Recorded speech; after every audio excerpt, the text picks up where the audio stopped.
तो दोस्तों अभी जो मैं आपको पढ़ाने वाला हूँ that is audit sampling. Audit sampling क्या होता है? सो अभी हम लोग पढ़ेंगे audit sampling and test checking. So generally क्या होता है, एक ऑडिटर जो है ऑडिट जब करने जाता है पर्टिकुलर कंपनी में, तो एक दिन के लिए तो नहीं जाता है, मैंडेटली एक साल का ऑडिट जो है 10 दिन 15 दिन में या एक महीने में मैक्सिमम कंप्लीट करना पड़ता है। So it is not easy to verify all the records. जैसे एक सेल्स है, फॉर एग्जाम्पल अमेजन का कोई ऑडिटर ऑडिट करने जा रहा है, तो सेल्स जो है लाखों करोड़ों नंबर ऑफ ट्रांजेक्शन होगा, ठीक है। तो it is a possible means the auditor to verify all the transaction? नहीं। सो वो क्या करता है, जनरली वो टेस्ट चेकिंग का मेथड अप्लाई करता है और सैम्पलिंग मेथड यूज करता है। सो टेस्ट चेक क्या होता है, मीन्स आउट ऑफ 100 ट्रांजेक्शन जो है कि वो पर्टिकुलर जो है कि एक सेग्रीगेट कर लेता है, सेल्स चेक करना है। So he can segregated sales into different type. जैसे हो गया कि एक सेल्स का प्राइस फिक्स किया, तो वो 200 का सेल्स है, 400 का है, 500 का है, इतना सेल्स प्राइस है। तो वो पर्टिकुलर ग्रुप कर लेगा और पर्टिकुलर ग्रुप का जो है पर्टिकुलर सैंपल लेगा। हाँ, इतना का जो है 50 सैंपल वो ले लिया, तो 50 का पूरा टेस्ट चेक करेगा। मीन्स शुरू एंड से लेके स्टार्टिंग से लेके एंड तक जो है उसका पूरा चेकिंग करना है। So that is called test check. हम लोग देखेंगे। फिर हो गया सैम्पलिंग। सैम्पलिंग क्या होता है?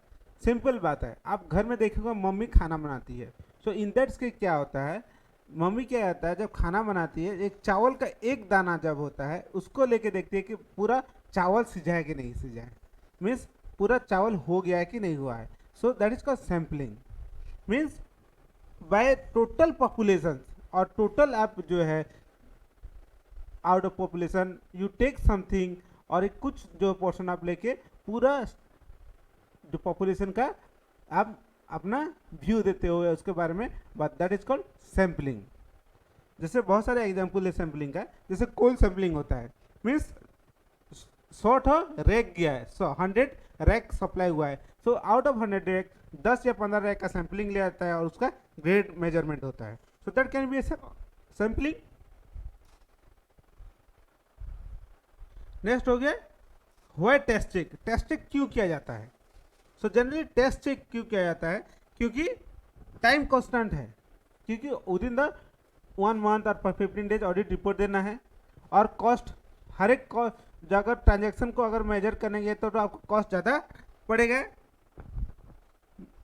देन जो कि internal control system and risk, जो कि टेस्ट चेक में internal control system play very vital role, कि जहाँ पर जो है इंटरनल कंट्रोल सिस्टम अच्छा है तो और जो इसमें रिस्क क्या हो सकता है, तो हम लोग देखेंगे नेक्स्ट क्लास में। Type of risk, control risk, then detection risk and inherent risk.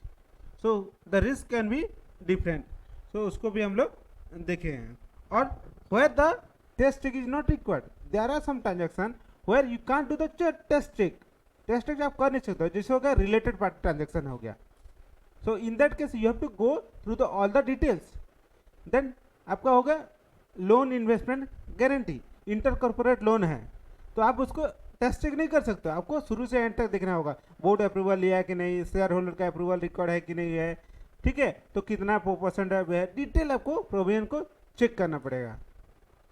Next हो गया आपका अनयूजुअल ट्रांजेक्शन। जैसे हो गया आपका पर्टिकुलर फॉरेन का जो है ट्रांजेक्शन हुआ है, कैश रिसीट हुआ है या पेमेंट किए है, तो उसको चेक करना। So these are the transaction where test check you can do the test check. और जो है मेटेलिटी का कॉन्सेप्ट आपको यूज करना है। जो हाई वैल्यू ट्रांजेक्शन है और जो इंपॉर्टेंट ट्रांजेक्शन है उसको आप टेस्ट चेक नहीं कर सकते, उसको थ्रो चेक करना पड़ेगा। सो अभी देखते हैं one by one test check क्या होता है, सैम्पलिंग क्या होता है, advantage of sampling, importance, detail हम लोग अभी देखेंगे। So what is sampling? As per ऐसे 530 ऐसे जो है 530 डिफाइन करता है sampling. Sampling means the application of audit procedure और less than 100% of item with in a accountable balance और class or transaction obtained evidence about the some characteristics of the item selected form of conclusion of 100% population. ये definition है. Simple meaning किया जाए, देखिए आपका घर में टाइल्स लगाने जाते हो तो आप क्या करते हो, हर एक टाइल्स को तो चेक नहीं करते हो. एक बोलते हो कि सप्लायर को आप एक टाइल्स लेके आओ, यहाँ ये देख लेते हो, हाँ सैंपल जो है दे दिया, फिर ग्लॉसी देख लिया, हाँ ये ग्लॉसी है, ऐसे है, ठीक है, फिर बाकी उसका हिसाब से वो मेटल सप्लाई करता है. जो सैंपल आप रखोगे उसके साथ होल मेटल को आप चेक करते हो. So similarly in audit also whole transaction is not possible to check, so they have to take the sample test. कि out of 100 transaction he takes some sample and he is doing the audit. Then test checking. Test checking concern the selecting the representative sample from the large number of similar transaction, and justification applies with the theory of probability, which state that sample selected from the series of item and exhibit same the characteristic present in the population. मतलब हम लोग जो पहले आपको बोले हैं कि एक सैंपल से लेके पूरा होल पॉपुलेशन को आप मेजर कर सकते हैं. सपोज एक क्लास ऑफ आइटम है, जैसे आउट ऑफ दैट आप पर्टिकुलर जो सैंपल लीजिएगा वही आपको पर्टिकुलर क्लास से बिलोंग करता है, समझे. So particular sample says that it is belong to particular class. जैसे हो गया आप सेल्स का कर रहे हो तो हर एक पार्टिकुलर सेल्स को आप नहीं चेक करोगे. You are going to verify the take the 100 samples of sales and you do the test check. उसका through A to Z check करना है, ठीक है.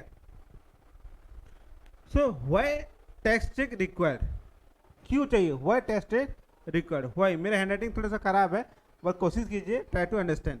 Why test check required, consistent of time, there is a time constant और shortage of time. एक साल का audit करना है, आप क्या कर लोगे सब ट्रांजैक्शन का ऑडिट? नहीं.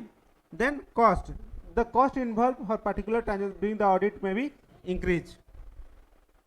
Then no transparency of higher, means there are some transaction where transparency is required.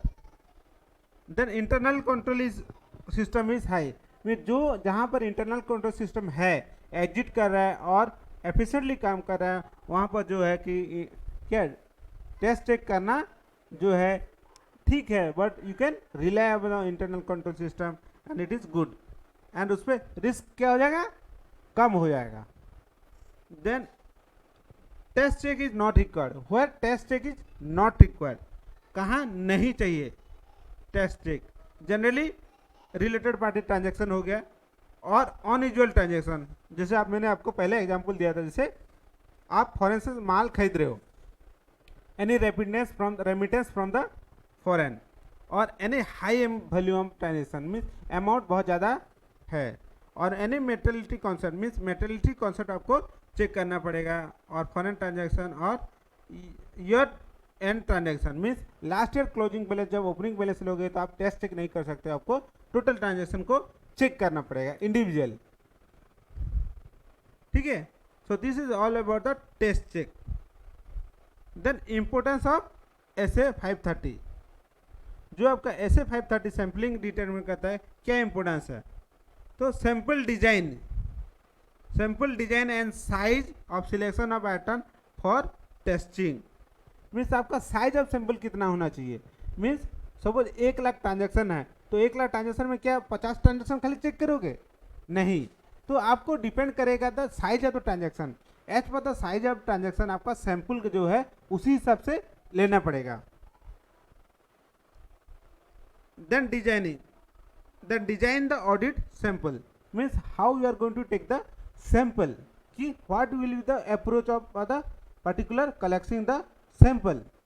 जैसे मैंने आपको बताया था, आप फॉर एग्जांपल सेल्स का ट्रांजैक्शन को ऑडिट करने जा रहे हो तो क्या रिस्क है, आपको रिस्क को देखना पड़ेगा, इनहेरेंट रिस्क कितना है और आपका ऑडिट जो है कि डिटेक्शन रिस्क कितना है और कंट्रोल रिस्क कितना है, आप उसको डिटेक्ट करोगे और on the basis of that you are designing the your sample size. then auditor should consider the purpose of procedure, consider the purpose of audit and the characteristic of the population. As per the purpose audit, audit का जो आपका objective है उसका हिसाब से sampling भी depend कर सकता है. Then auditor should determine the sample size sufficient reduce the sample risk by applicable low levels. Means auditor can determine the sample size. Sample size auditor का ऊपर डिपेंड करता है और इट कैन बी इंक्रीज और reduce.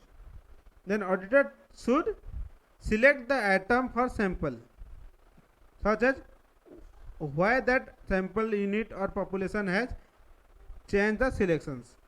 Means the auditor has to select the sample size and do the audit. So this is all about the important of SA 530.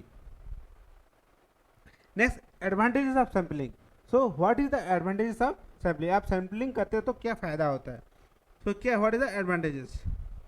Increase the size of the population does not mean that increase the sample size.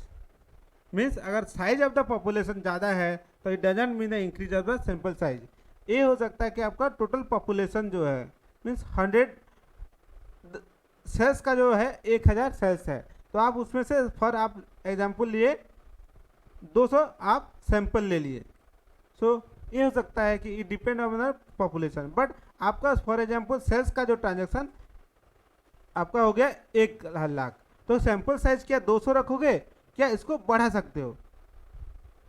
So it depend upon the size of the population does not mean that increase the size of the population. Means it depend on the transaction कि मेट्रिलिटी concept क्या आपको लेना पड़ेगा और आप बढ़ा भी सकते हो और उसमें मैनेज कर सकते हो. Then indicate the specific risk and procession that associate with the minimum the sample size. Means आपको रिस्क को स्पेसिफिक रिस्क जो है उसको देखना पड़ेगा. एंड जब आप सैम्पलिंग करते हो तो आपको रिस्क कम हो जाता है. Then the technique of free from the association of human bias. Means generally क्या होगा सैम्पलिंग जब आप कलेक्ट करोगे आप बायस होकर नहीं करोगे. मीन्स आप जो है पर्टिकुलर साइड में नहीं रहोगे, आपका जो है इंडिपेंडेंट जजमेंट होना चाहिए while collecting the sample. Then with minimum efforts or cost and time maximum information. So advantage क्या है नेक्स्ट कि कम टाइम में बहुत ज़्यादा काम हो सकता है और it will less cost and time can be saved. Then simple sample represent the whole population. वैसे आपको बताया था कि टोटल पॉपुलेशन मतलब एक जैसे एक टाइल सिंपल टाइल को देख के टोटल आप टाइल्स का कैरेक्टरिस्टिक्स को आप जान सकते हो और टोटल पॉपुलेशन. मीन्स एक गांव में जो है कि आप सर्वे किए कि दारू कौन पीते हैं, means who are how many numbers drinking the alcohol. तो आप देखें कि एक पॉपुलेशन लिए कि 100 आदमी का टेस्ट किए उसमें से 10 आदमी मिला तो आप उससे बताओगे हाँ गांव में इतना they are drinking the drinks. चलो जो भी जो किस the part. So that can be so example. Means out of total population that sampling can seize the characteristic of the particular whole population. Then for verification of audit process working progress or inventory it is usual technique because the total error can be predetermined on basis of error and sampling. Means it can be help for the detection of error and fraud. The limitations क्या है, what is the limitation, demerit क्या है sampling का? Without effective or adequate internal control system. जहाँ पर internal control system failure है और inadequate है वहाँ पर sampling का जो आप लीजिएगा वो accurate data नहीं देगा. And then without adequate size of sample the result may be misleading. Means जहाँ पर जितना जरूरत है सपोज 1 लाख ट्रांजेक्शन है, 1 लाख ट्रांजेक्शन में आप सैंपल 50 ले रहे हो तो can you it's give the proper result, may be not. But 1 lakh transaction में आप सपोज आप ले रहे हो पर्टिकुलर 20,000 या 30,000 आप सैंपल ले रहे हो और उसका टेस्ट चेक कर रहे हो तो आपका प्रॉपर रिजल्ट मिल सकता है. Then last is the technique is required for more time and energy and not particular for certain situation. Means particular time में एनर्जी लगता है, बट सब सिचुएशन में आपको सैम्पलिंग मेथड एप्लीकेबल नहीं होता। जैसे मैंने आपको बताया था कि there are some transaction sample test can not be done and it has to be carried out through audit of particular transaction.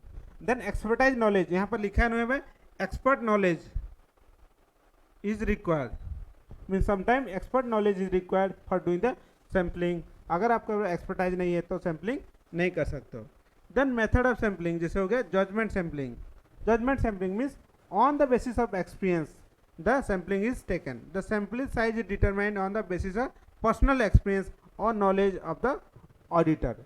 Particular auditor का जो नॉलेज है उसी का हिसाब से आपका सैंपल को सिलेक्ट करना, that is called judgemental sampling.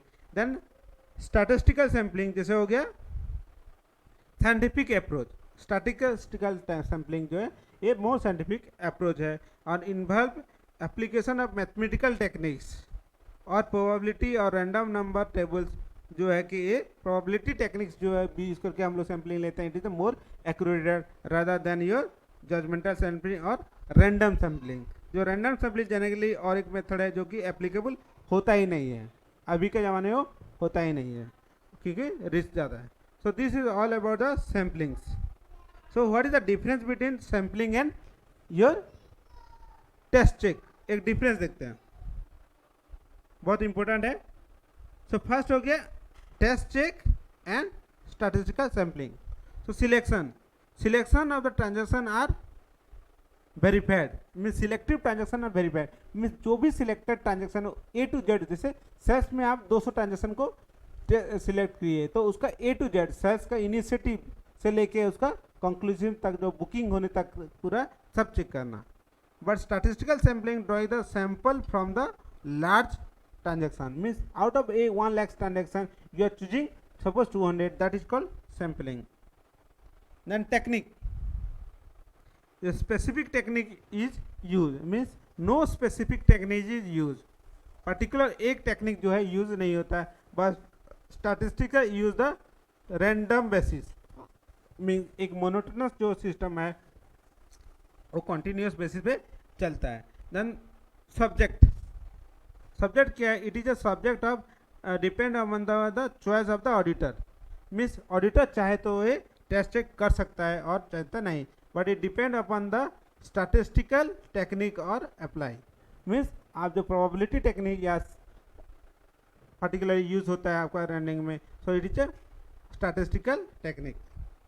Next हो गया risk and method. It involve the more risk are more specific method of test check. जहाँ पर जो है रिस्क ज़्यादा है टेस्ट चेक का इम्पोर्टेंस कम हो जाता है। रिस्क ज़्यादा है मतलब उसमें करना पड़ता है। The carry out the losses of risk and verify the statistical method can use for differential atom.